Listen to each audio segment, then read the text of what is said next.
So Dole, we're at the appointed time and place of the meeting. So anytime you want to call us to order, I believe you have quorum. Thanks, John. Let's do it.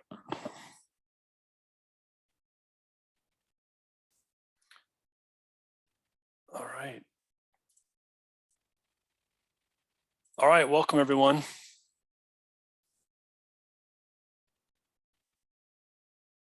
Don't everyone say hi at once. It takes so much work now. Hi, Dole. Thank you guys.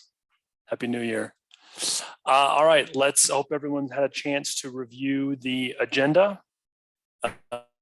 Let's go ahead. If I could ask for a motion to get the agenda approved as published. Joel, this is Gail Sturdivant. I'll approve the agenda as published. The amended agenda is published. Thank you, Gail. Any a second? Victoria, I'll second. Thank you, Victoria. All right, we have a motion and a second on the floor. All those in favor of approving the agenda per Gail's motion, please say aye. Aye. Anyone in opposition say nay? Okay, great. Motion approves unanimously. Thank you. Any public comments for anything that is not on the agenda?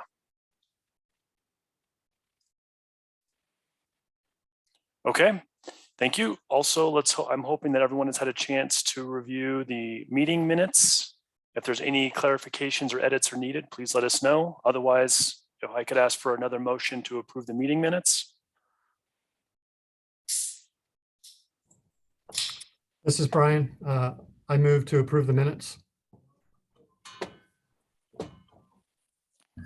This is Jason. I'll second. Thank you, Jason and Brian. All right. Anyone, or I'm not going to put it up for discussion. You've had a chance to review it. All those in favor of approving the meeting minutes for the motion, please say aye. Aye. Aye. Hold on a second. I'm sorry. This is Brian Vituli. I am sorry. Can you please make sure Craig Blewett attended for me last month? Can on the roster chart, can we show that Craig attended the meeting, please? Yep, Yes, I'll we that in. can. So I move approval with that revision. Okay, we have a revised motion. Jessica, did you say you were able to make that change? Yep, got Thank you. Thank you. All right, can we ask for a second on Brian's most recent motion then, please? This is Jason. I'll second again. Thanks, On the Jason. revised. Again, all those in favor of the revised motion, please say aye. Aye. Aye. Anyone opposed, please say nay. Okay, great. Motion approves. Minutes are approved as revised. Thank you, everyone. All right, John, Board of Directors report. So the Board of Directors met last Wednesday. I guess last Wednesday would have been yesterday, right? So last week on Wednesday, they met, and the transportation related items of interest to you is that they under the action items, they adopted the fiscal year 2023-2027 TIP. So at this point, Danelle is working with folks to do the rollover, or Wendy and all you at the jurisdictions to do the rollover, and also with Kristen Kenyon of FTA to make sure that we have all of the formatting done correctly as to not confuse the public. So we got some really good input there. And I think that will improve our next tip that we do next time. Under the information items, we chatted about the Cdot 10-year plan. There was a question about the toll roads, and we had mentioned that we had, the toll lanes on I-25. And we had responded back to the board that we had already, as a committee of TAC, moved that sort of down the priority list. And then about a 20 to 25-minute discussion occurred going over what happened with the last time toll lanes came about. So that is something we need to be aware of and make sure that, not that they're necessarily removed, but that they are denoted in a fashion by which everybody knows they're not necessary HOV lanes, but they're HOV lanes to include tolling or or with possible tolling option, something along those lines. So that's something that it was good that we took it as an information item to get that. There was a couple other comments about adding other things, and we mentioned, and again, I apologize, I don't have it committed to memory, but it was like, hey, make sure you have like 115 or whatever it was, or 87. And I said, yep, nope, El Paso County already made sure that we had that on the radar screen. What? Oh, is that, yeah, okay, 83, is that what you said? So, yeah, so anyway, we made sure that we told them that, yeah, El Paso County already brought that subject up and we're already having it in the works. So again, it was a good discussion on the 10-year plan, and we did point out to them, again, thanks to Wendy, that while we do need to move forward with it, we do have a month or two to have it work through this committee. And we will bring it back to them either next month, if you're comfortable with it now, or the month after, depending on if you guys need more time. So we have that on the agenda today, and we'll go into it in more detail then. And that's pretty much it for the Board of Directors report. Anybody else that was on the Board of Directors call that feel like I've missed anything or mischaracterized anything? Happy to let somebody else jump in here if needed. We'll take the awkward silence as no, so go ahead, Dole. Can I ask a quick question? Sure, please. So when you talked about kind of the HOV and things of that nature, were they comfortable with what we had done, or did you get that deep? I definitely get that they were comfortable that with it being moved down the list. Okay. That was something that they wanted to not see a priority. And I think the only sort of resolution we came to was, not resolution, but the things that we as staff had said, Cdot had said, yeah, we have other I-25 things that we can do, and we can certainly rename it. So that the only sort, I don't want to say, other thing that was brought up was I brought up the fact that given the new greenhouse gas rules and how we have a certain amount of capacity for capacity projects, that was an unfortunate double use there, but we'll only have so much capacity that we'll be able to do through our modeling. And I said, it might be that you being the Board of Directors or us as a region will have to sort of move projects like that up in priority to get some of the other things that we want as a priority, and still be in compliance with the GHG rule. And they kind of all nodded their heads and understood that that's sort of the way of the future. And I did reiterate to them that just because it's on the 10-year priority list doesn't mean it's a done deal. It just means these are our priorities.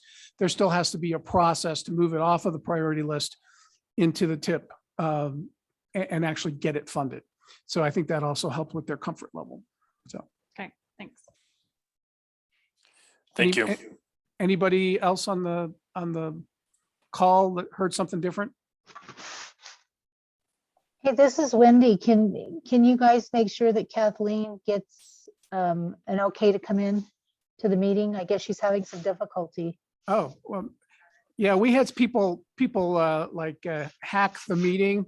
And so we're now using a chat, a waiting room before we let them in to make sure that they're not Russian hackers. So if she's got a screen name of Rush, never mind. I can't do the joke. We had the Forget same it. thing happen to a CDOT meeting and it was not pretty. So we understand. So Kathleen should be in now then. She says she's in. Yes, I am. Thank you very much. All right, well, if there's no other questions or comments about the Board of Directors report, Mr. Chair, we're ready to move on. Thanks, And John. we'll need to make sure that when Michael's ready to come in before the MMOF, we let him in too. Sure. Okay, let's move on to our action items. Hopefully everybody, this reflects previous discussions and everyone is comfortable with what's said.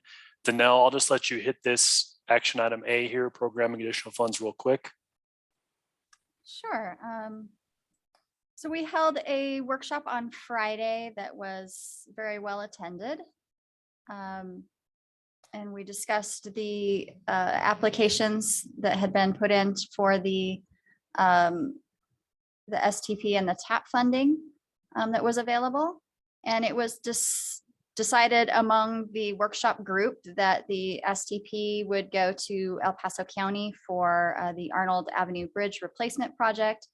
And then the TAP money would go to the town of Monument for the Jackson Creek Parkway expansion.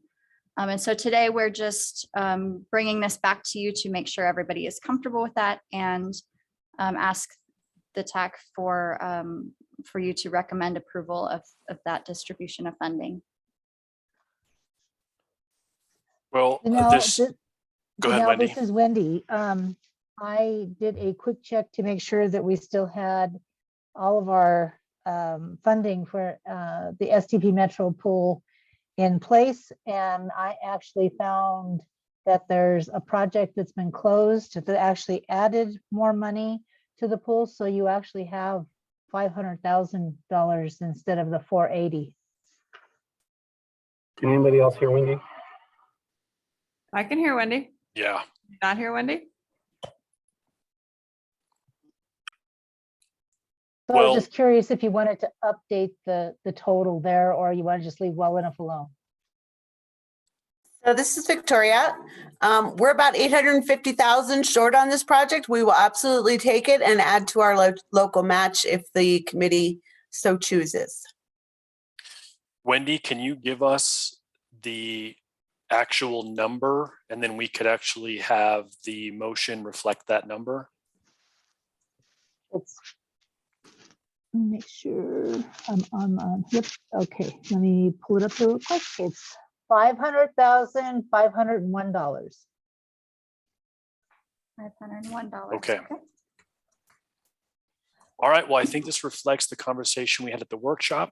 To keep it simple, if I could have a motion to approve this with the revised. Hey, Dole, since we changed the dollar amount and Colorado Springs did step aside, can we pause for a second and see if Gail or Sure. Tim have any comment?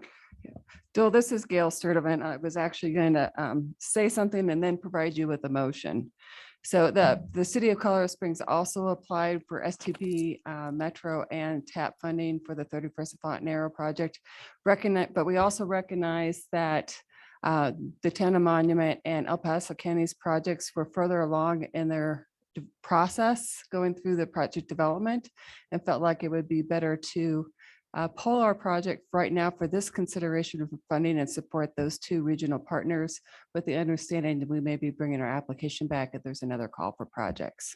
So I wanted to make sure that that was put on the record, one, and then two, I would like to provide a motion that we award the STP Metro money to El Paso County in the amount of $500,501 and the available TAP money to the town of Monument per the workshop discussion.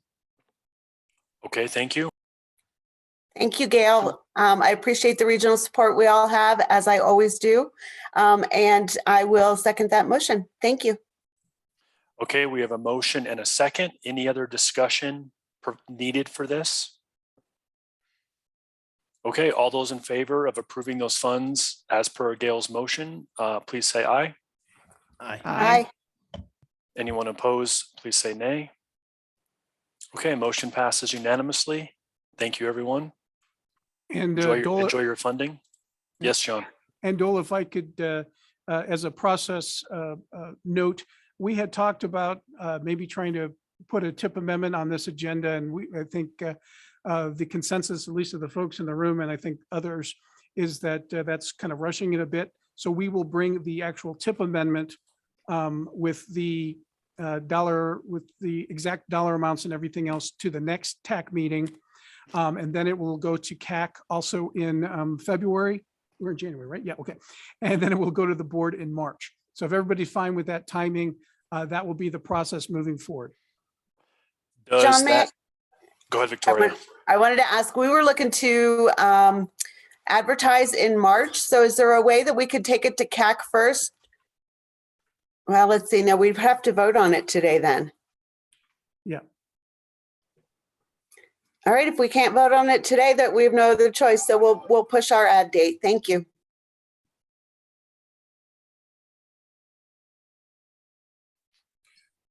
Victoria, can you not authorize it, even though you know you can't authorize your project until that's actually on the tip, the full amount? I'm gonna have to double check our purchasing process, to be quite honest. We might be able to put it out, but not award it Not awarded, until, right? yeah, until we have the whole thing in the tip. But I will double check on that. We'll make it work regardless. We're just happy to have the money. You hate to lose a month for something like that. You do, but you know, it is what it is. Like I said, we're happy to have the funding. Yeah, and our apologies on that, Victoria, to you and all of El Paso County. I think if we had put it on the agenda and noticed it as a separate agenda item, we probably could have done it, but we just didn't quite get it arranged the way that made everybody feel comfortable. So again, my apologies for that, but we'll get it done. And I do understand how procurement gremlins can get a little cranky, so you got to be careful and keep them happy. And while we're on that topic, since I don't really recall voting on something like this and having a tip amendment there all at the same time, do we want to put a process in place that we bring these together and it doesn't look like it's understood and it's predetermined? Or do we want to keep it so we have the separation? I don't care either way, but I think we need to pick a direction so that staff is comfortable. And if city and county staff need it so it happens faster, we need to know that too. So Victoria, do you have any preference one way or the other? But from my recollection, which I know your memory is better than mine, we usually vote on this because there can always be additional discussion during the meeting that could change where those dollars are going, because our previous meeting is more of a straw poll consensus thumbs up. But I don't remember having that with a back-to-back tip. Probably in the 10 years, you know, I think we've probably done it. And as long as they're two separate items that go, you know, the vote first and then the tip amendment, I think we're fine. I can't recall of an actual project that did that, but I don't think there's a problem with doing it, especially when we've had a workshop where we've come to a consensus. So we've sort of already met. We have the motion to vote on the funding. Things can get amended, and then that tip amendment just needs to be amended as long as it happens afterwards. But I'm gonna nod to Wendy and to Aaron if he's in the meeting to tell me I'm wrong if I am. You also have Gail with a hand up, but Aaron, I believe, as the kids say, is in the house. And I think we should let Aaron weigh in on this one. Hi, thank you for putting all the pressure on me. It's very appreciated. You're welcome. In my perspective, you can't encumber or charge against any actions that are not approved by federal highways if it's federal dollars. And that means once it's approved in FEMA. So, that's kind of the basics. So you can't take any actions against those funds until it's approved. So if there are steps that aren't taking actions against that money, I guess you could do that, but you can't charge that account, or any construction actions or anything taken ahead of approval cannot be reimbursed. And so. But we could do a Basically- back-to-back. Go ahead, Wendy. So basically what he's telling you is you can't have an 1180 authorized if we don't have a tip amendment in place, because they can't find it to prove that it was fully executed the way that it needed to be. But it could have been Correct. done simultaneously, where we had the outcome, the tip amendment, and then on. But a separation of duties is always a good thing when we have time to do it.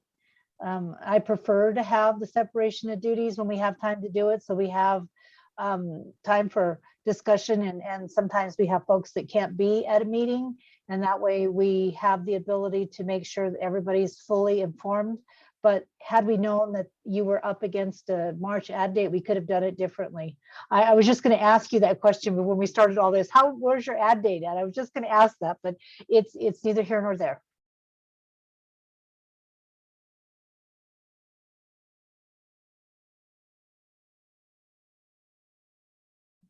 Gail, did you still have something?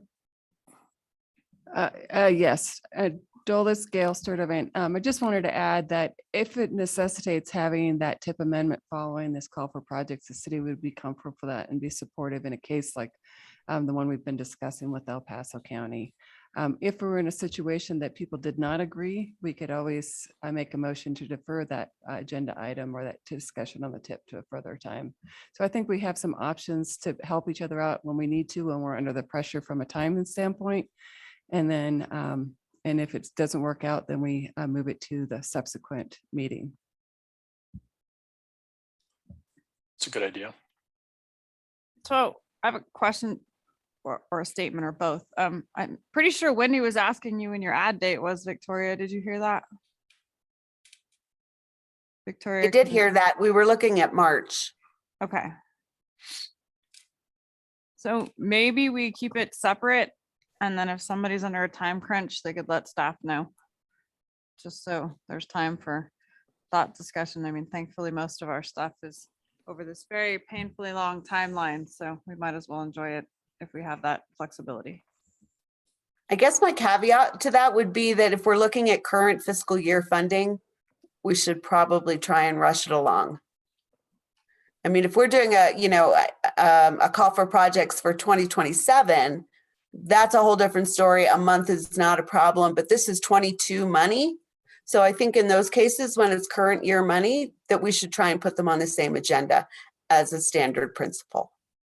Yeah, that's an easy route to follow. And especially when we're in this time of the year, because you come up against the hard stop if we're not careful and we let things slip too far. So that was my only concern with it, is where your ad date was and was this money going to have to be rolled forward? That's all. So I think we've got a solution. Okay, any other discussion on that? Great, thank you, everyone. John, looks like you're going to help lead us, I think, through the Cdot 10-year plan discussion. Yeah, actually, we had a good discussion during the workshop where we had the initial Cdot list, and there were several recommendations to move some stuff down and add some stuff. And I believe Shane is on the line, and Shane did get us a revised list. And so Shane, if you want to go ahead and chat through that, do we have the list to show up on the screen? Yeah, There we so go. I think, Janelle, I sent you an Excel because this is not the latest one. Yeah, I don't know if you have that. We'll show up the latest and greatest one. Okay.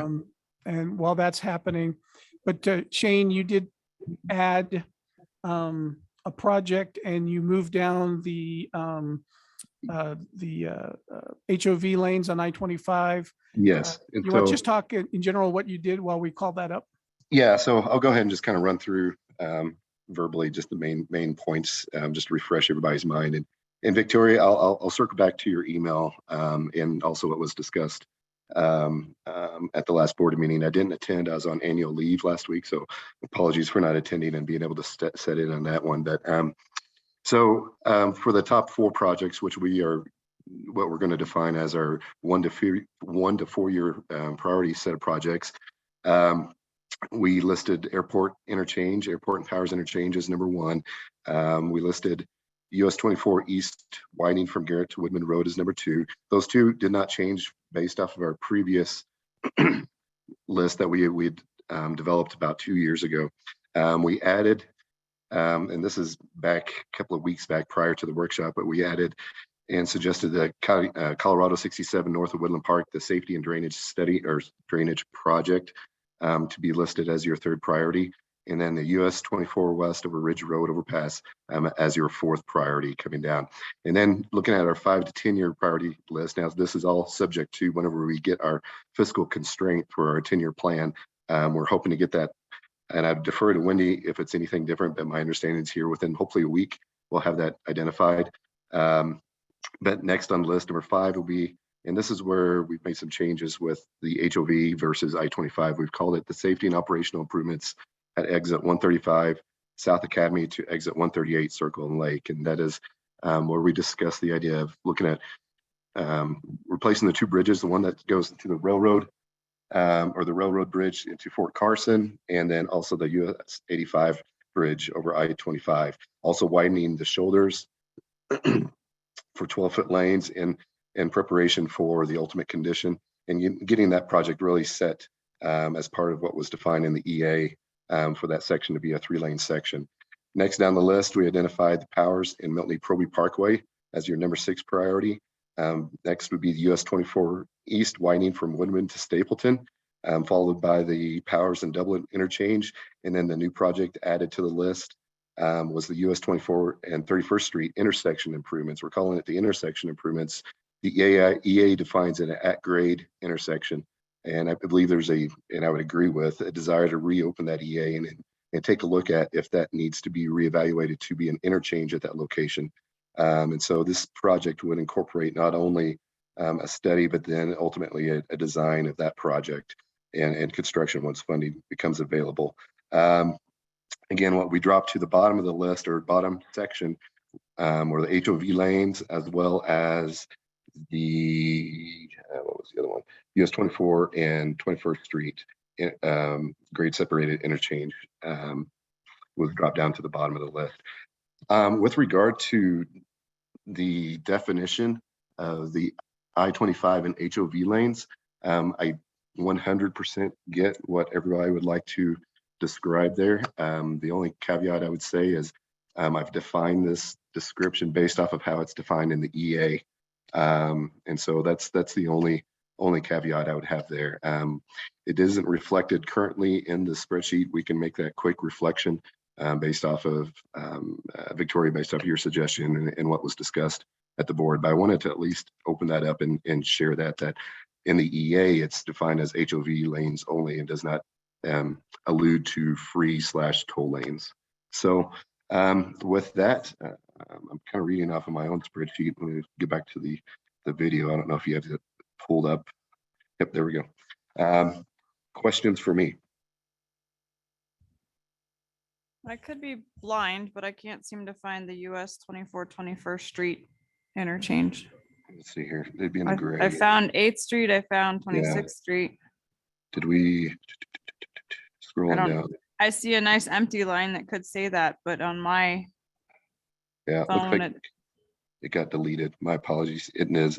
We would have to. Yeah, let me throw that back in there. I guess that was a miss delete and not Yes, a please. copy down. So when it gets added back, where does it go? at the very In bottom the of gray. the list. In the Yeah, gray? the very bottom. Yep, Yeah. right below that 24. Right in that nice open space. All right, yeah, it's kind of a waiting for gray area. Yeah, See what I did there? absolutely. Yeah. Good catch, Brandy. Thanks. I was gonna ask that question of Shane offline, so. There we go. I think we did a copy and paste and didn't paste. So John, am I reading this correctly, that this is really just that we actually do, it's confusing. Do we need to make a vote and an action on this, or just it says review and recommend? If you are comfortable with the list as presented, that's why we listed this under an action item. So you can take action and you can say, yes, we recommend that the PPACG Board of Directors approve this list as our roadway 10-year plan. Remember, the next thing we'll discuss is our transit 10-year plan with, I think I saw Jeff on the line and Brian, so we'll talk through that next. But that would be the suggested motion. If you are not comfortable, again, thanks to Wendy for sort of helping us figure out the schedule and all this, how it works, you could take another month if you so choose. But if this reflects everybody's best idea and what you're comfortable with, then it is appropriate for you to go ahead and make a motion now. We'll send it to CAC at the next CAC meeting. I think it's on their agenda as a placeholder if you were ready. But again, it's no big deal to remove it if you're not. And then we'll go on to the Board of Directors. But we can hold it a month if that's makes everyone feel more comfortable. And Brandy How said does no. everybody feel? Hey, John, just real quick, I have a question. With the motion from the board or the attack here, could we add a description that 24 and 21st should be added as well? Yes. Okay. Yes. Especially since it's in the gray area towards the bottom. Yes. It's just invisible, Shane. Yeah, my bad. Oh, and as long as before the committee gets into deciding if this is something they're comfortable with.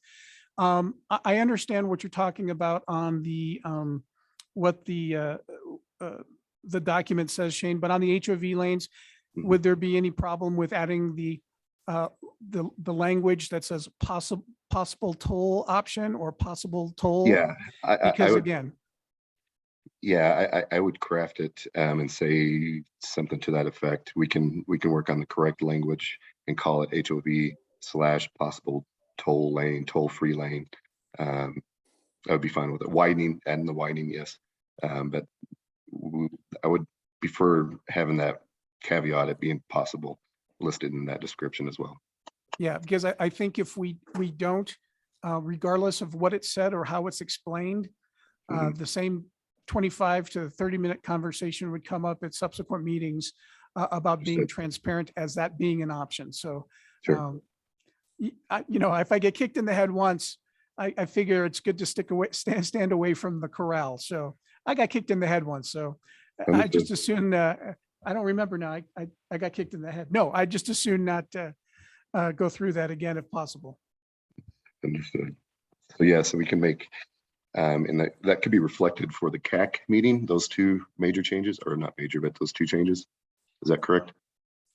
Yep, that is correct. But again, if that's what the yes. TAC is comfortable with. Brandy, I think wants to sort of lead the conversation. So I'll leave that to you, Dole. Okay. So what do you guys think? Are you ready for a motion, or does anybody else have any more conversation? No, I have well, conversation. Go ahead. That's what I Converse. was wanting to hear. I was trying to give somebody else a chance first.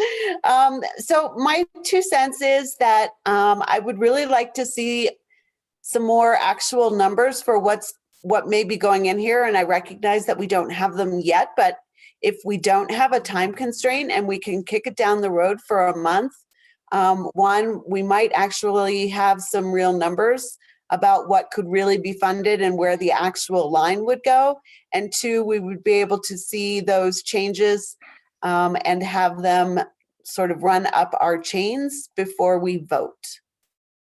So that would be my, Which line, Victoria? The blue line or the second green line? the blue line. I mean, depending on what actually, we have this allocated funding line, but it's not really complete yet because we don't have all the fiscal constraint numbers yet. And so if we wait a month, we might actually have some real numbers and know what's actually going in there and where that blue line of, first 4 versus second 4 or second 5 would fall. And we might have a little bit more than, $4 million from RPP in 2 years for a $50 million project, for example. So I would like to wait to see if we have some additional fiscal constraint real numbers that are plugged in here. So this is a list of priorities, but not necessarily how we're going to fund them. So if you pass this on to the board so that we can get the list of priorities in place, then next month when we have the funding, we can have a conversation on funding. And the change is maybe there may be something that comes from in that 5 to 8 area that moves up into the top based on the funding we receive. But this list will not necessarily change because of the funding, just the order of the projects might change, unless you're going to take something completely off the list that because I guarantee you there's not going to be enough funding to move the line substantially down, but it may be the difference of one project over another. So this would be just your list of priorities, and then we'll have a funding conversation. Does that make sense? It does if we have a funding vote too. And you would have a funding vote as well, because you always have that ability to say, no, Cdot, this is not our priority. Okay, So then I you would would be able to do that. Mhm. But I would be comfortable with that then. Sorry, Dole. no, I was going to say, wouldn't that kind of potentially put that in conflict though, if we're prioritizing projects in a certain way and then came back at a later time and did not have the funding match that same project priority. It's not going to match, Joel, because we're going to have to make adjustments for reality. So whatever that reality is, there'll be either a scope change, or the project will be broken down into smaller pieces, or some change is inevitably going to happen, because what Shane has here, and Shane, please correct me if I'm wrong, he has a estimate of the total project cost, and there's no way we're going to get $50 million and $45 million. We're not going to get $90 million just based on some of the conversations that have been happening. I foresee we're going to have to make some adjustments. Wendy, as to your question, yes, the total cost includes design right away and construction estimates. So what he would be able to do based on that information is he would start the design phases with right of way and design efforts, and then we work toward funding the construction. So that way we have logical pieces and parts to be able to meet the funding that becomes available to us in the process that's underway now, that we should have here in the next week or so, is what I was told yesterday. If I may, Dole, if I could piggyback on that. So again, if the fiscal constraint number comes in and let's just say it's 55 million, right? Our first priority of the airport interchange there at 45 million is funded, then we've got 10 million left. But again, Cdot doesn't just take the first project on the list. There has to come through our process to get it into the tip. Remember, no federal funding can be spent within our region unless it is in our tip and it is consistent with our long range plan. So all of the projects on this list are consistent with the long range plan. That's a check. But that next thing about it being in the tip is, again, totally within your control. Then if there's 10 million left, then the discussion can be, oh, what do we do with that? Do we skip to the third project on the list, the Colorado 67 North? We can do that. And then we would say, do we put that in the tip? And then we spent all 65 million, right? Those are those tip discussions. This is a priority discussion. And then the actual tip programming discussion is completely separate. And we handle those as they come up, as the funding becomes available. Does that put a finer point on what you were saying, Wendy? Absolutely. Thank you. Victoria, does that meet your request? Yeah, I'm fine with these as our priorities with those two wording changes. Okay. Okay, unless there's any other discussion, if I can ask for a motion to approve, and I guess we should call it the revised 10-year plan again. Well, it'll be kind of what we call it at this point in time. It's probably not done. It is our 10-year plan. It's been revised more than once, but it's our current on the table 10-year plan with the addition of adding the intersection of US 24 and 21st Street and adding the extra wording of toll to the HOV descriptors on I-25. And widening, Brandy? And widening. Are you good with widening, Shane? I am. Yep, I got that. Okay. HOV, toll, widening. Oh, I'll this is second. Brian. I have one question. Well, actually two. Well, a question and a comment. So are we voting on, are we even going to look at the transit 10-year list, or? You're next. Do you want me to wait? I can So are we wait. voting on these separately? This is my Yes. question. I Yes, think they let's- should be separate. Yes, please. Yes, we're looking at it. Yes, we're voting on it separately. Then you get the entire floor because you can explain it all to us, Brian, because none of us understood it. Okay, so I make a motion to approve the 10-year plan for, I'll get a better description so that Brian knows we're only voting about this one right here, right now, which is very tiny. PPACG year pipeline project list, which I hope yours says transit, Brian. Adding US 24 and 21st Street and adding toll and HOV and widening to those projects that mention I-25. Wow. Okay, we have a motion. Victoria, I'll second. We have a second. Any other additional discussion on this item? Okay, all those in favor of approving it as Brandy worded it, please say aye. Aye. Aye. Aye. Anyone opposed, please say nay. All right, motion passes unanimously. Thank you, everyone. Thank you, board. I will make those changes, John, and get those sent to you. Awesome, possum. Thank you. Thanks, Thank you, Shane. Shane. So, Mr. Chair, with your permission, if we can move on to the next part of this, which is the transit list. We've got Brian on the line, and Jeff, I thought I saw you on here. So if you could turn on your camera, at least let us know you're there. There we are. Signs of life. We've got proof of life for Jeff. So when this went to the particular item went to the board, they provided no additional comments. But they did get to see it, and we did stress to them as staff that, again, given the new GHG rule and given the a plethora, I wanted to use that word, it's probably not correct, plethora of funds coming from the Infrastructure Improvement Jobs Act, or the Ouija board Act, as I like to call it, at the federal level, there is going to be lots of funding opportunities for transit and other alternate mode sorts of projects. So this list is very important to make sure that not only are we prepared for the state funds, but the federal funds into the future.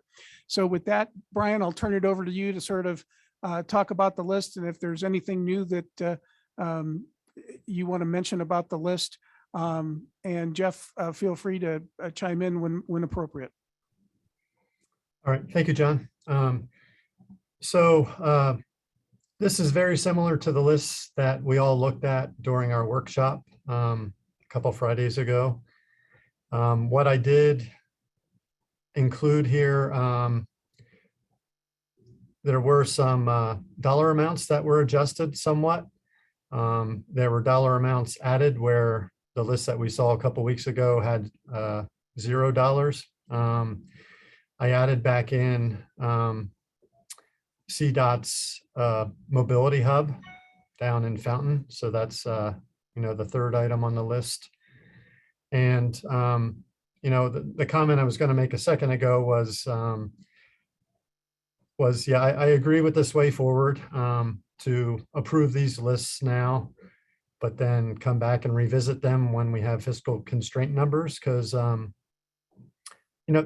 this is kind of put in somewhat of a priority list, but yeah, it's going to be determined really what our priorities are when we know the dollar amounts. So if Jessica, if you could scroll down, I kind of have this list broken up in its two sections. So everything above the yellow, I guess, would be our, really nice to have list, and then all the items, in the yellow and below would be great to have, something like that. But once we know more of fiscal constraint, we may be moving projects around a little bit, but this is pretty much what you all saw a couple weeks ago, with the addition of some adjusted dollar amounts and actual dollar amounts added in where there wasn't anything before. And if someone were to ask what our number one priority is, Brian, we're safe just going with the very top one on the list for now? Yeah. So sorry, Jessica, if you could scroll up to the top again, please. So yeah, it would be, these top items were on the, the current list, but they are, I believe they were in the second 5 years or something like that, if I remember right. But yeah, this is pretty much in priority order. Cool. Jeff, did you have anything to add? No, Brian is correct. I have a comment. This is Wendy. That BNSF corridor purchase has been around since Kathleen was here. Yes, it has. It's finally to the top of the list. Well, yeah, and that's a good question, because the city is, well, we have tried in the past to negotiate with the railroad, and, obviously, since it's been around so long, you can see how those negotiations went. But there's been a new effort that kind of just started very recently to re-engage the railroad. And so we're hoping that there will actually be some movement on it this time. And this is kind of key because if we do implement a bus rapid transit along North Nevada, this would be crucial to having a designated transit right away. You know, Brian, that would be an awesome project to devote the MMOF funds to. So maybe you could phase it and do pieces and parts and set yourself up a right-of-way phase and so forth. Right. So that's a real doable project with your MMOF dollars. Okay, great. Thank you. Okay. Oh, look, Gail, you have a question?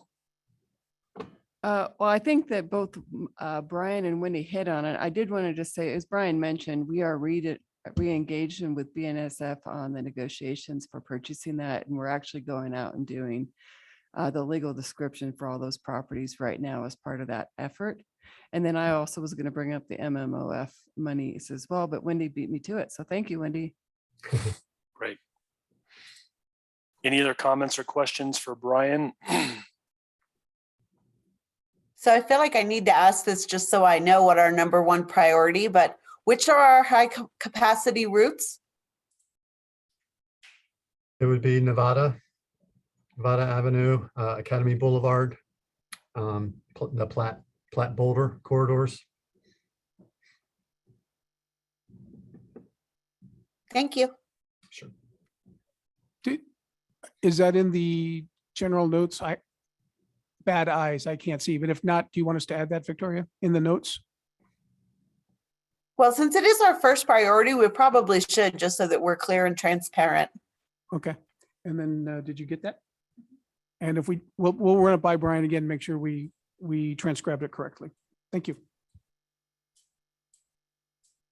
Okay. So with that, I will move approval of the transit list. Or let me see, what should I call it? I'll move approval of the Cdot transit 10-year planning list with an addition of the routes for the number one priority. This is Gail Brian. Sturdivant. I'll second. Thank you, Gail. Thank you, Gail and Victoria. All right. Any other discussion on this topic? It shouldn't be CDOT's list. It should be a MMT and CDOT list, just because it's both. I'll revise my motion to add MMT. Thank you. Gail, do you still second that revised motion? I do. Thank you. Okay. We've had discussion. All those in favor of the motion as Victoria listed, please say aye. Aye. Anyone opposed, please say nay. Okay, motion passes unanimously. Thank you. Thank you, Brian, for communicating that to us. Thank you, everyone. Okay, moving on. Let's make sure that we let Michael in. Is he on the call? I don't see his name yet. Yeah, again, if his email address is snowman, we might be a little suspicious. So we're gonna make sure. I just messaged him to tell him he was up. Actually, John's up. We're on 6C, PPACG annual Oh, safety yeah, we target skipped setting, but that's okay. But Michael's gonna need a couple minutes to get it together because he's in another meeting, so we should be good. Just look for Michael.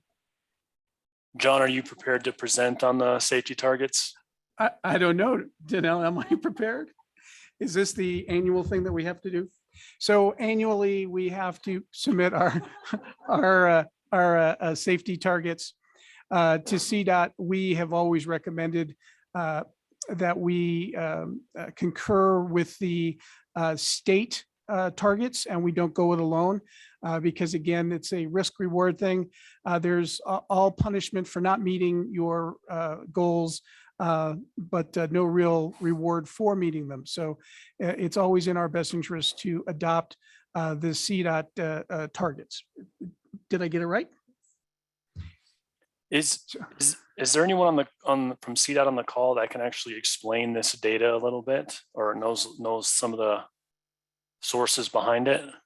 I don't believe we invited, what is his name? Yeah, I could see if Darius. David Schwenk Darius. is available or Darius. Darius, let me see. I am. I him don't and think see if it's he is. critical. I would just love to understand, Jessica, if you were able to page down to 29 of 46.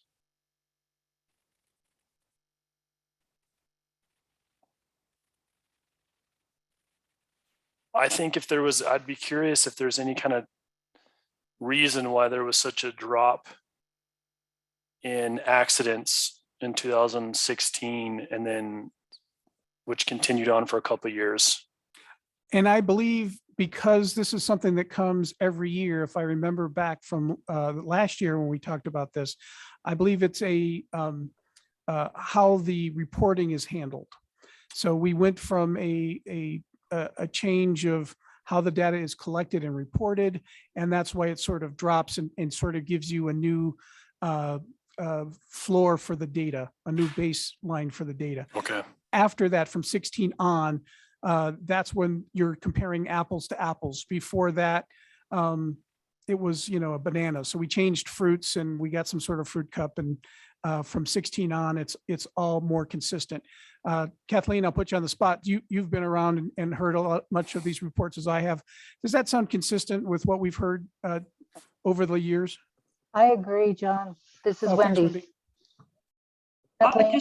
just reached out to Darius and I just sent him a link to the meeting so he can join us too and answer questions more specifically and accurately than I could. So I don't remember if this was something we went over in that training that we just did with PPACG staff. Kathleen, was it? I couldn't stay on all of Darius' conversation that day. I had a conflict, so I had to get off before he was done. Well, yeah, I didn't attend that particular session. I don't but bring he's it up. I'll ask him. Yeah, I mean, most people probably understand it. I would be curious if there was any data trends in here that is worth noting. I know everyone keeps being surprised that during the pandemic, when there were fewer million miles traveled, that the accident rate increased. And I'd just be curious if people have any explanations of what trends or behaviors they're seeing. Darius on? Daria just joined and so did Michael Snow. Hey, Darius, thanks for joining us. Hey, Dole, go ahead and repeat your question. Hey, Darius, we Darius. have a question about the data, and I gave it for the best of my recollection. So now you can come and totally correct me and tell me that I'm wrong and give the right answer. We don't need to spend a lot of time on this, Darius. I just think, is there anything in this accident data that is worth noting or is something that we should be tuned into or paying attention to? Especially, why did it drop in 2016, Darius?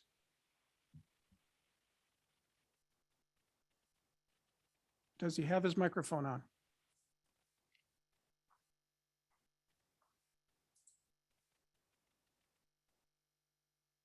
Darius is still muted.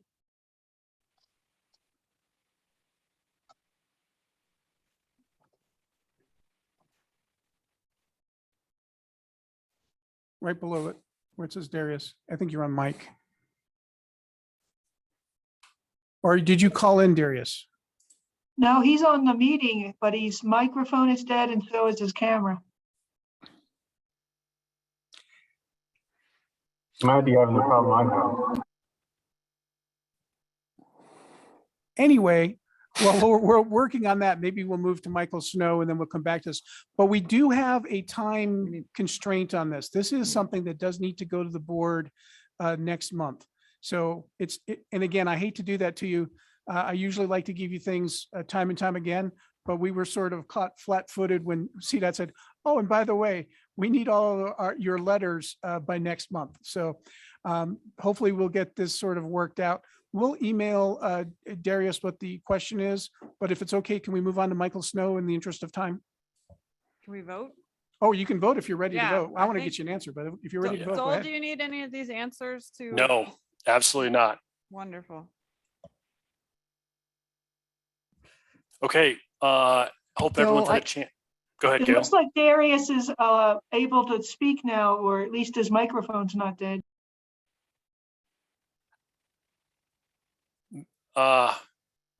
Maybe, I know you got him on the call, but perhaps I can follow up with him maybe later or something like that, and we can continue with making an action on this and moving on to Michael Snow? What do you guys think?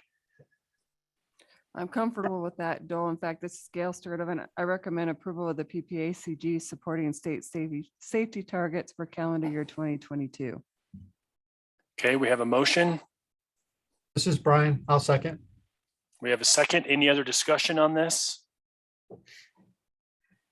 Okay, let's, all those in favor of that motion, please say aye. Aye. Anyone opposed, say nay. Okay, Gail's motion passes unanimously. Thanks, Gail. And see, Darius, if you wait long enough, then we just go ahead and approve it anyways. Your plan worked perfectly. my plan worked. Yeah, it did. We're just teasing. apologize. Yeah, we're just teasing. Yeah, it's no problem at all. Okay, no problem. Okay, Michael, are you prepared to? Yeah, I am. Give me 2 seconds here and I will share my screen if I can. I suppose I go, yeah, there we go. It currently says it's disabled participant screen sharing, so I don't know if you can switch that up. Go ahead and try it now. Okay. Find my presentation. Okay. All right, if everything's working properly, you should be looking at a bus. Yes. Okay, Yes, very we are. good. Actually, it's a All right. Mustang. It's a bus, but it's a Mustang bus. That's right. Probably an overused graphic, but anyway. Thank you for having me. I wanted to get with all of you here and provide some updates. And I'm always feel good about coming to a group of people and telling them that I'm bringing you money. It makes people happy. So I'm here to tell you I'm bringing you money and to tell you about the Multimodal Options Fund program and you know, some changes you need to know about. And so I'm going to move through some slides fairly quickly. Just stop me if you have questions. If I don't see it, please somebody remind me to watch the chats and the hands up and so forth.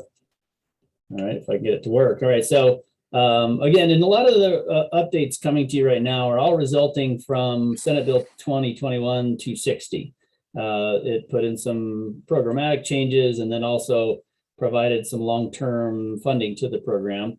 And resulting from that, there's a new local funding distribution formula as well as a new match reduction formula. So we'll go over those items today. The first thing that 260 did was to change the name of the program. It has been changed from the multimodal options to the multimodal transportation and mitigation options.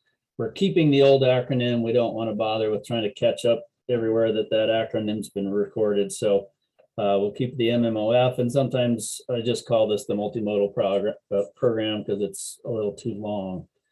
So here are the overall fundamental changes to the program itself. And this, what you're seeing here is actually from the statutes defining the multimodal program. And in the blue, obnoxiously blue, I would say, are the changes that 260 put into that language. And this is about really about the goals and purpose of the program, and that it is intended to provide an integrated multimodal system, and that integrated system being its purpose to benefit our older populations and allow them to age in place. This second one is a big fundamental change. It originally was, called out, the goal of providing better options and accessibility to those multimodal options in our rural areas, and added to it that it also is to focus on what we call disproportionately impacted communities. The statutes have this very specifically defined, but the gist is that there are certain communities, certain characteristics that can identify those communities that are typically underserved or suffer greater impacts from transportation. So this is meant to provide some focus on that. Then the program is, continues to be pointed at improving accessibility and so forth for persons with disabilities, safe routes to school, And then the last one, which is that it explicitly makes the program eligible for projects that mitigate the effects of transportation on greenhouse gas emissions. So those are big fundamental changes. Any questions on that? So I'll be brief here in case people were interested. What is a DI community? As I said, it's explicitly defined. We don't have to focus on this too much, but understand that it is a census block group in which the proportion of the households are greater than 40% for any one of these three criteria: low-income households, minority households, or households that are housing cost burdened. And housing cost burdened means a household that requires greater than 30% of its income just for housing alone.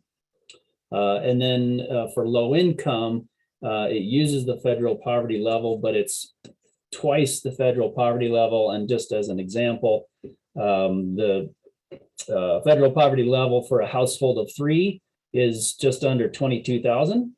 So a household that's just under 44,000 household income would meet this criteria. Michael, it's Victoria. Yeah, hi, Victoria. Hi.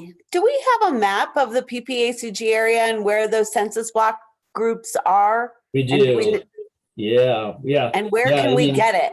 Yeah, you bet. I can share a link to it. It'd take me a second to dig through my, you know what, after I speak here, I'll just kind of go find it and then share it in the chat. How's that sound? Thank you. Perfect. Yeah, we've got it all mapped out. It took some doing to actually get it identified. There was a little bit of discrepancy just because some of the census data, you can't quite get the same granularity that you need at every block and block group and all those levels. So it took some work, but yes, we've got that nicely mapped out, and we partnered with CDPHE to get that. So I'll shoot you a link. All right, so further changes. The type of projects eligible in the program expanded as well to go along with those programmatic changes. Still eligible for all types of transit, both capital and operating expenses, transportation demand management, multimodal mobility projects enabled by new technology, transportation studies, and then these two new ones, which is modeling tools, which is related to greenhouse gas emission modeling, and then greenhouse gas projects or mitigation projects are those that decrease VMT or increase multimodal travel. So that's as much as the definition in the statutes is provided. And so you can pretty much surmise that just about any of the multimodal type of projects that have been proposed before, you could say we're going to, likely to increase multimodal travel, and as long as you can demonstrate they would reduce the number of people driving in vehicles, then it's an eligible project. And then the bicycle and pedestrian projects as well. All right, that's not where I meant to go. Sorry, somehow it jumped all the way to the end. That was my mistake. Okay, so 260 also brought about several new streams of funding to the program. There's a lot of information here. You probably don't have to wrap your head around all of it. Just know that it provides a source of funding for the next 10 years.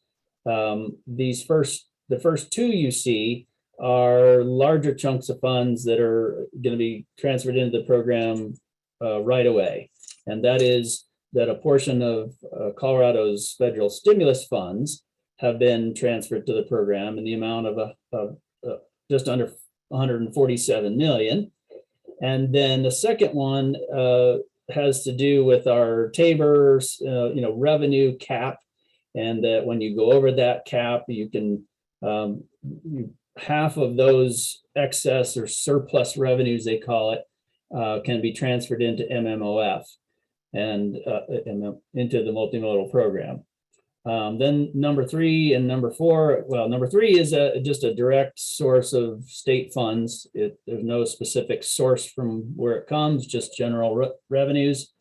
And that'll start to be transferred into the program beginning in FY25. with 10.5 million each year. And then the fourth is a true new source of funds, and that is the new state retail delivery fee. Those begin to collect on July 1st. So it'll be, at least a year until they actually have accumulated something, and be able to transfer those to the program. But it's estimated to bring in about 7 million in FY23 and increase annually up through 2032, up to about 16 million.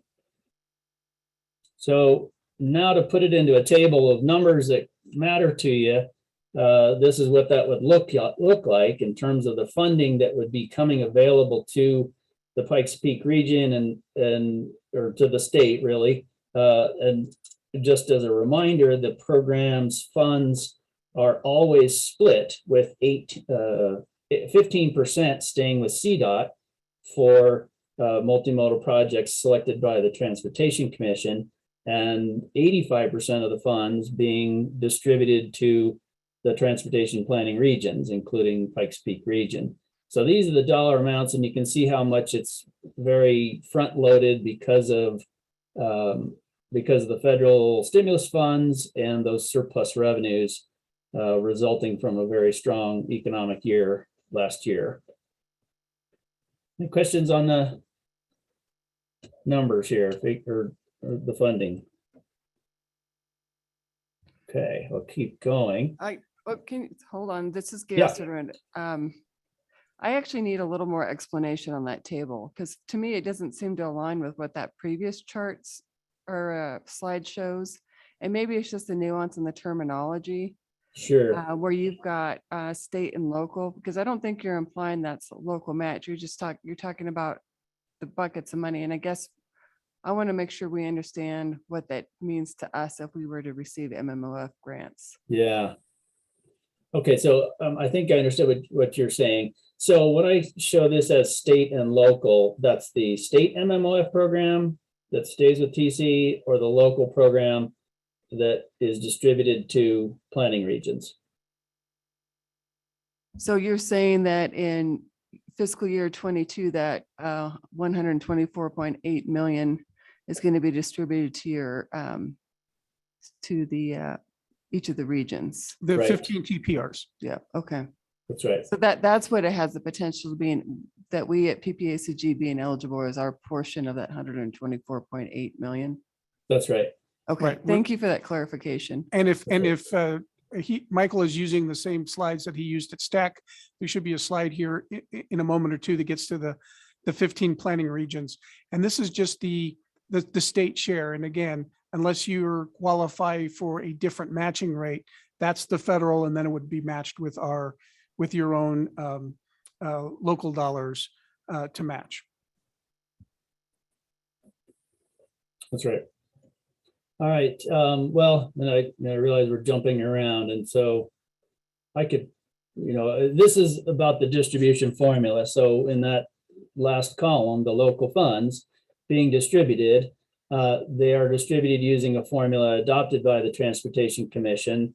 That formula was updated. The updated formula was adopted by the commission just this morning, and it has seen some very slight adjustments to basically to align it to more closely to the new program goals of the program that came out of Senate Bill 260. And the STAC, our Transit and Rail Advisory Committee, and multimodal stakeholders all recommended these changes. And you'll see here the formula criteria that's used in there, and the blue ones are new.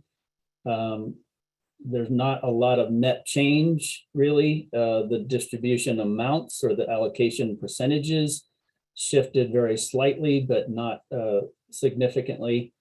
The other thing, that the updated program does is updates the actual data we're using. The last, allocation of funds use data from 2016. And so we are using 2019, which is the most recent available 5-year American Community Survey data for those factors.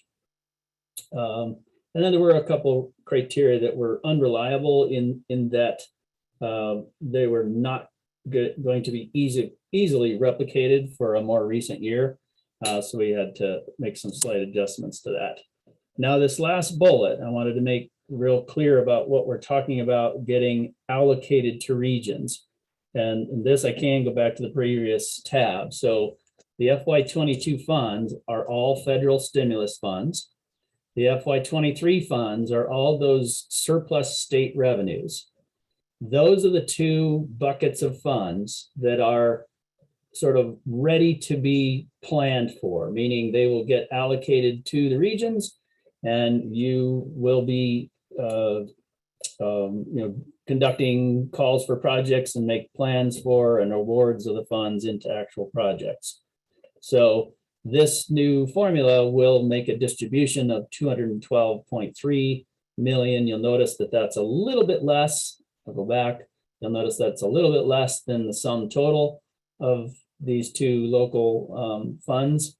And that is because Cdot is setting aside 2% of those funds for administrative overhead of the program and for oversight of the projects. All right, I'll stop jumping back and forth. And this is the one that John was referring to. So you can see what Pikes Peak's allocation comes to. You're just shy of 19 million. And proportionally, it's about 60-40. In other words, 60% of those are the federal stimulus funds and 40% are state funds. Questions? And is the 18 million over 10 years, or is that correct? Or Well, that's a good question. There's annual revenues coming, and so subsequent years of revenues will get allocated. You can presume that the allocation percentage you see here will likely be the same throughout. It may get shifted if the commission decides to re-examine the formula or update it with New Year's data. In terms of lasting 10 years, the federal funds, the stimulus funds, have an expiration date on them that's a little shorter than usual. They have to be spent by the end of 2026. State funds have the 10-year spending window that we're used to seeing. So obviously, they're stimulus funds, which are meant to be put to use as soon as possible. So you want to be awarding those to the more ready projects, obviously. But there's no way to extend them. So if they're not in projects and effectively executed, then we really run the risk of truly losing those funds, and the projects get, the local would lose their reimbursement eligibility. So does that Hey, answer Michael? what you need to know about that? Yeah, Wendy.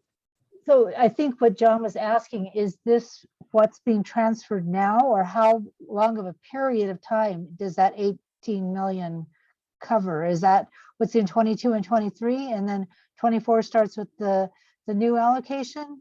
Is that what you're saying? Yeah, I'm saying this, when we talk about this being allocated, it means the region can be assured it has those funds, and you may choose projects that will utilize those funds, the federal funds, anytime now up through 2026. And the state funds can be used flexibly in any manner that the MPO chooses for projects that are, quick to implement, or projects that may stretch out for many, many years. But this is money that'll be available in our coffers here just very shortly, right? That's right. Okay, Yeah. so we're gonna make a call for projects basically on that $18 million, John, I think is what your question was. yes, thank you. Sorry. I hope I didn't make that more No, confusing. we're just trying to make sure we're all on the same page, because I understood that from you the last time we talked, but then I talked to Rob, and Rob said, no, I don't think you're right, Wendy, but here we are. So we're right back, and I know, so we're good. Yeah. All right. some reason my screen's odd. All right, so I'm going to move on to, we talked about the distribution formula. The commission also in December adopted an updated match reduction formula. And I've kind of thinned out my slide here, Wendy, from what you probably saw just last week. The previous formula was just based on the size of the local government and their poverty rate. And we found that there were a lot of local agencies that were really badly impacted by that. And we found it to be sort of some invalid criteria by which you would sort of, evaluate the economic health of local governments. So a new match reduction formula has been adopted that uses a set of 4 criteria. These were identified with a lot of work and coordination with our state demographer. Those criteria are household income, or the median household income, the median home value, and then on the sort of the side of burden that is carried by our local government, we use poverty rate and the population of those age 65 and up. So the new formula is now automatically granting a reduced or eliminated match rate for local governments. So there's no longer a need to submit a request and a justification to Cdot, and then the commission adopts or approves them one by resolution. We don't need to do that. There'll be we'll get some communication out with a list of those local agencies. That's all the municipalities and counties of the state. And the reductions are either a full elimination of match requirement, that is 0% match requirement, or a reduction to 25%. All others will continue to have to provide the 50% match rate that is in the statutes for this program. So Michael, when you're talking about counties, are you talking about the unincorporated area, or does Springs's home values and income count against the county? It is for the whole county, inclusive of incorporated municipal areas and populations. Well, that's kind of unfair, but it is what it is. Yeah. Michael, how soon do you think you'll have that list available? I can also send that as a link. I'll follow up with it here. As I mentioned, it was adopted by the TC, so it's nicely contained in some of that packet material. I'll just share it with you all when I'm done. Thank you. Yeah, as well as this slide deck. All right, so some considerations for the Pikes Peak region to consider. I mentioned this already, that the stimulus funds are carrying with them a bit of an expiration date and need to be put to work on your more ready projects. That is that they have 2 dates. They must be obligated to projects by the end of December in 2024. And so long as they are obligated to projects by then, they have to be expended by the end of 2026. And they are federal funds, which means any projects funded with the stimulus dollars are federalized. And we're working very hard with a number of subject matter experts to get the details together to provide guidance on what that means.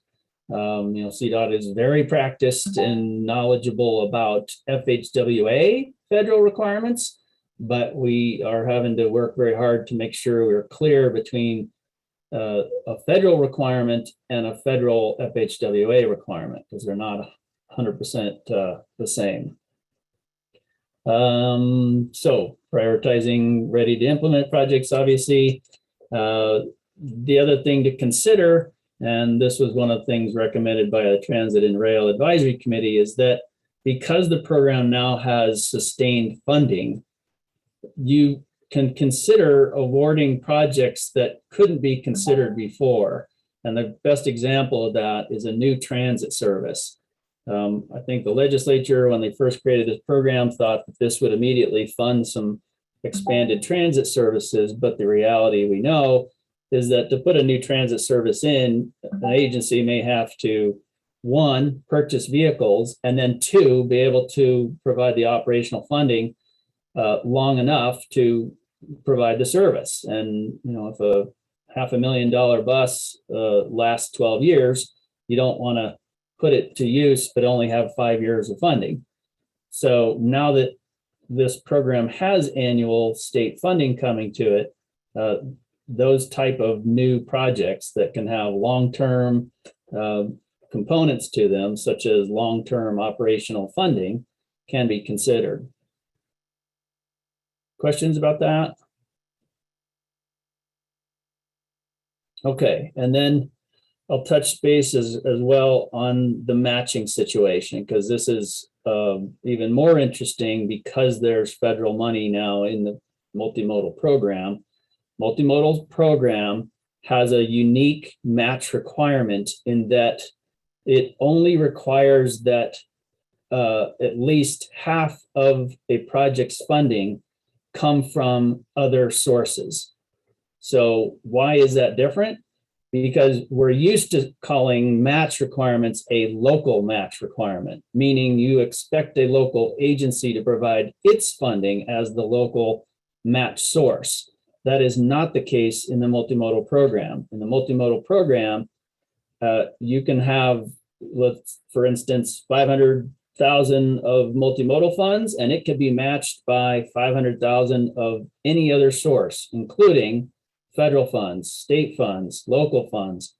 So no matter what, it can be matched.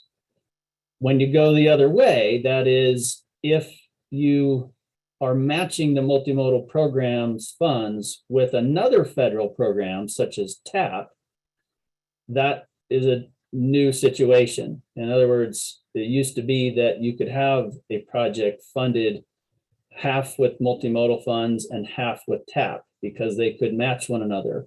But now that we're talking about federal money in the multimodal program, it can't match the TAP program anymore. And the project would require some local match funds.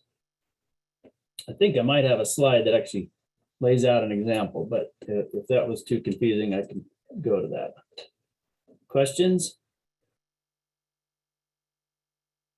All right, so based on all that, we are recommending that the MPOs and the TPRs seek as much input as they can get from Cdot staff in terms of the projects being proposed. Why? Because you have more complicated funding and matching, as I just described, but also our experience with the current multimodal projects has been that there are an awful lot of them that discovered issues about the project later that have caused delays, or they've just come in so far over their original proposed cost and they weren't estimated properly. So CDOT's encouraging applicants and the MPO to seek input from CDOT staff to just look at delivery schedules, make sure you identify if there's perhaps some unforeseen issues that could delay a project, and to make sure the cost estimates are as best as they can be. We will provide, as we did last time, an application form that it's in a PDF form. We're expanding that and getting a lot of additional information in that that'll help you in your project selection. Some regions use that application exactly as we prepared it.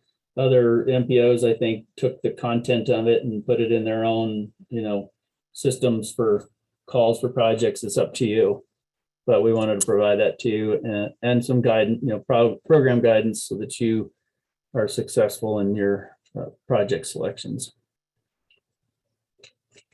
All right. I think that's it. The rest is just about the match rate and some examples. Any other questions? Michael, this is John. I do have a question or two.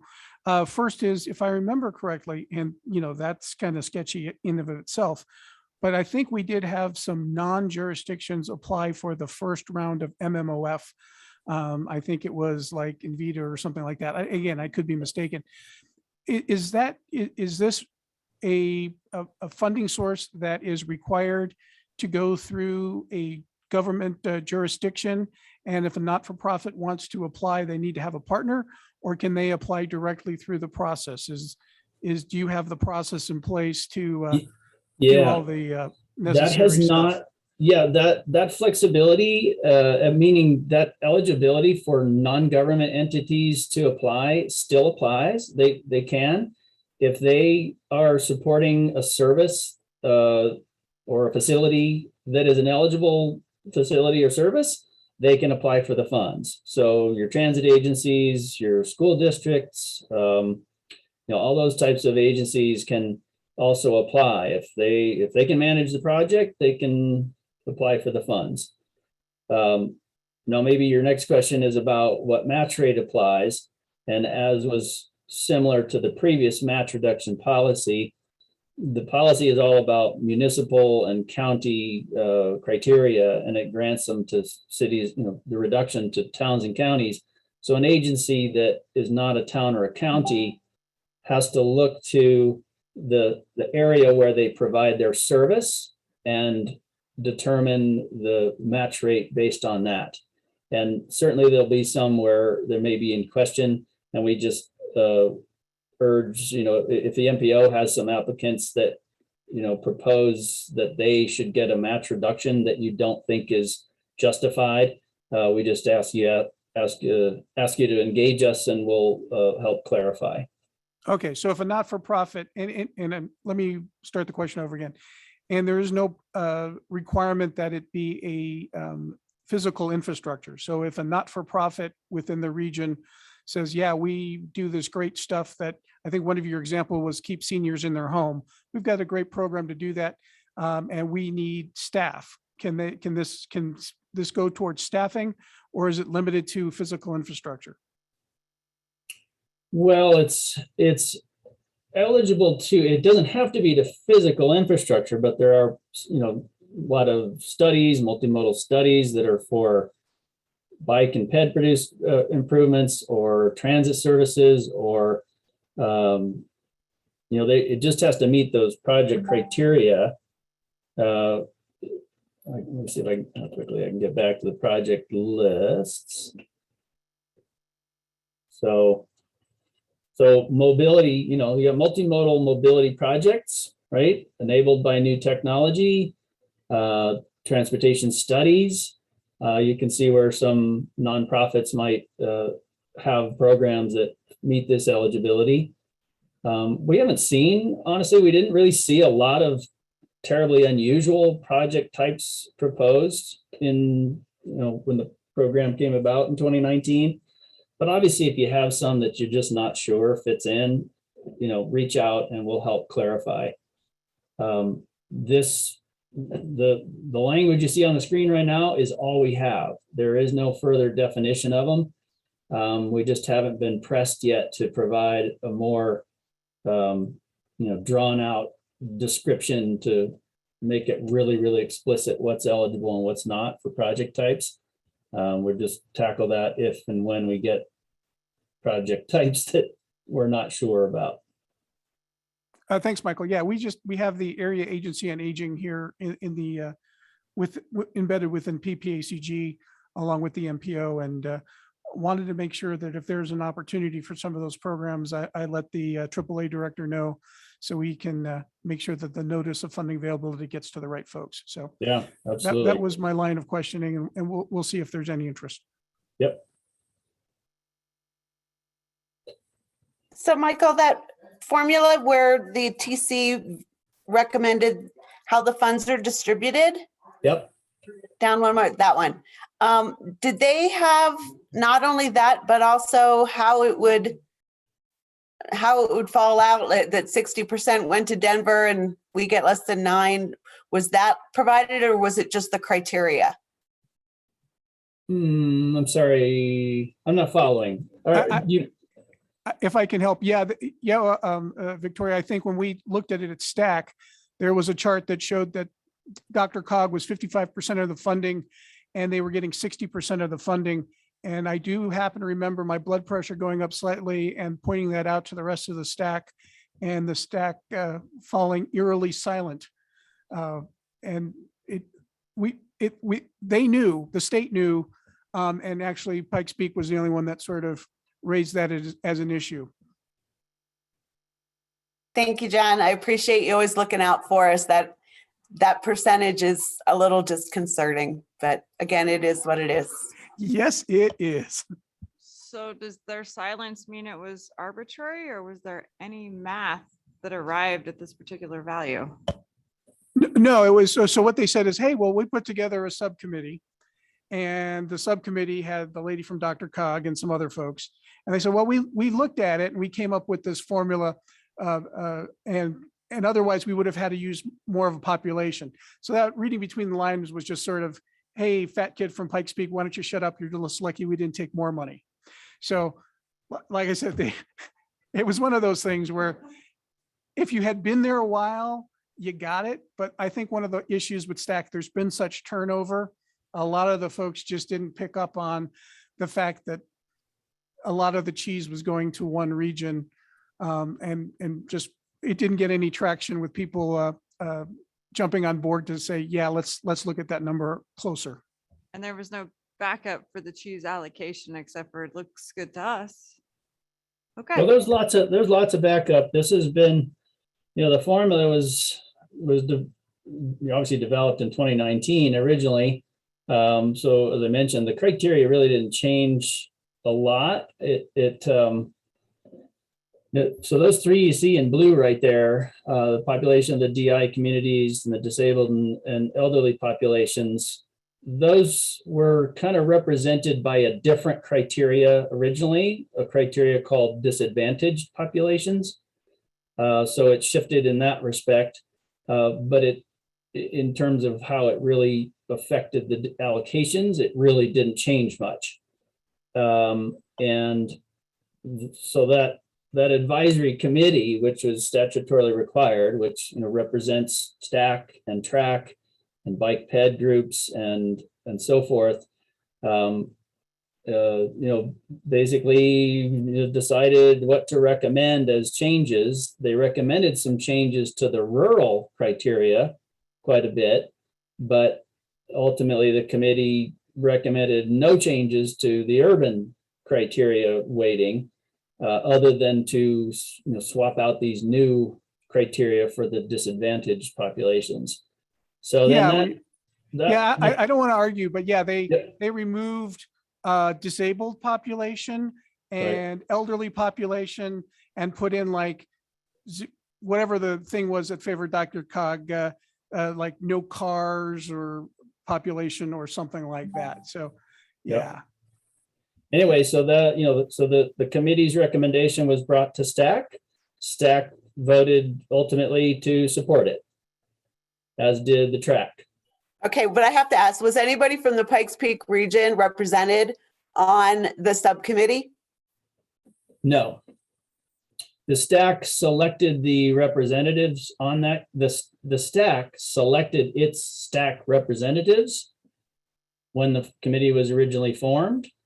And they recommended a DRCOG member as well as 2 rural TPR members. And the bike ped community, we have a strong bike ped community here too. Was nobody from Pikes Peak region from even those communities was selected? Yeah, I'm only asking because I'm going to get these questions, so I want to be able to answer them. So there was, there was I forgot the Denver.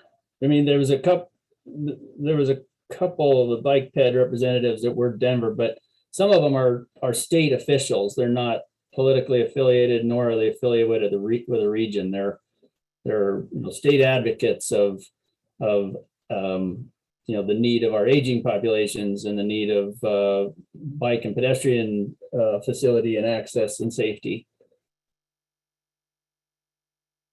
So nobody that was like specifically a Pikes Peak person, specifically to Pikes Peak in that group.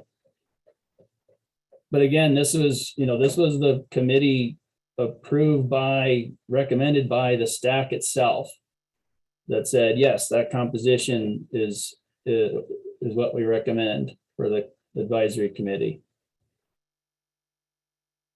And then fortunately, the stack, once the committee's done, the stack itself had plenty of opportunity to weigh in, as did the track. And neither recommended any changes to the committee's recommendation.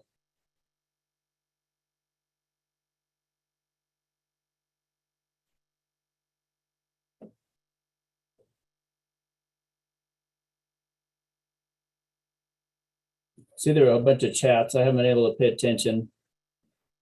Any questions that I missed? Looks like Jeff sent the match reductions. Thank you, Jeff. Okay. I think we're good. Thank you, Michael. Yeah. So what I'm going to be sending to you, all the TPRs and NPOs, in addition to just the current allocation, will be a projection of the annual funds that would come all the way up through 2032. As I mentioned, the formula might shift a little bit over that time, but you can use that as a projection to see what kind of annual funding you'll be getting. And that'll help you in your sort of long-term investment decisions. Okay. Any other questions for Michael? Okay, thank you. Yeah. Please reach out if you have any follow-up questions. Appreciate it. Thank you, All right. Michael. Yep. Moving on. Do we have any announcements of our member agencies, member partners? Okay. Any other items that we need to add to future TAC meetings? Maybe not a future TAC meeting, Dole, but just so everybody knows, we are doing a workshop on Monday at 9 to talk about the Infrastructure Improvement Jobs Act, or IIJA, or affectionately called the Ouija Board Act from myself. So we'll chat through that. But eventually we will have to talk about some things that are in the bill that affect MPOs. For example, there is a requirement that we spend a certain portion of our funds on complete streets sorts of activities. There's another provision that we need to spend a certain amount of our other planning dollars on other GHG sort of related activities. So we will see sort of a shift over to some of those things. And so we're going to have a discussion on how we as staff meet those federal requirements, but at the same time are meeting the things that you want us to be looking at. So there are things in the IIJA that will impact how the MPO operates and how you interact with the MPO. So those discussions will be starting here probably sometime in 2022 as we move forward. Okay, great. Hey, Dole. Yes, Brian. I'm sorry, this is Brian. I wasn't quick enough to react to the member entity announcements. I just wanted to announce we're about ready to release our proposal for our spring service change. With that, we'll be looking to restructure the current Route 23, which operates from the Citadel Mall Transfer Center up along the Tut Powers corridor and over to Morning Sun, which is over by Academy and Austin Bluffs. So we're looking to split the route in two, and then on the northern section, which will remain Route 23, we're going to be implementing two of our 4 new battery electric buses on that segment, and improving the frequency from 60 minutes to every 30 minutes.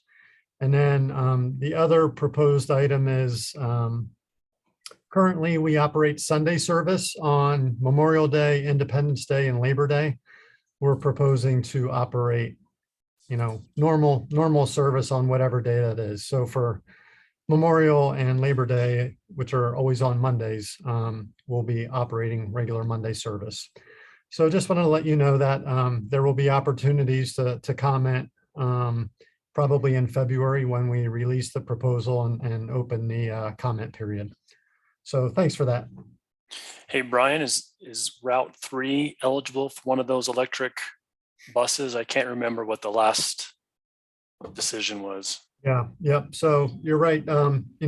So two are dedicated to Route 23, but the other two that we have on site now, we'll be floating them around throughout our system and testing them on all the different routes. And so, yeah, Route 3 is certainly a candidate for that. It may not be a permanent Sure. vehicle that's operating on Route 3, but Route 3 is definitely a good candidate for a battery electric bus. Yeah. Sure. Would you just be willing to let us know if that gets scheduled so we can let certain interested parties know that that's going to happen?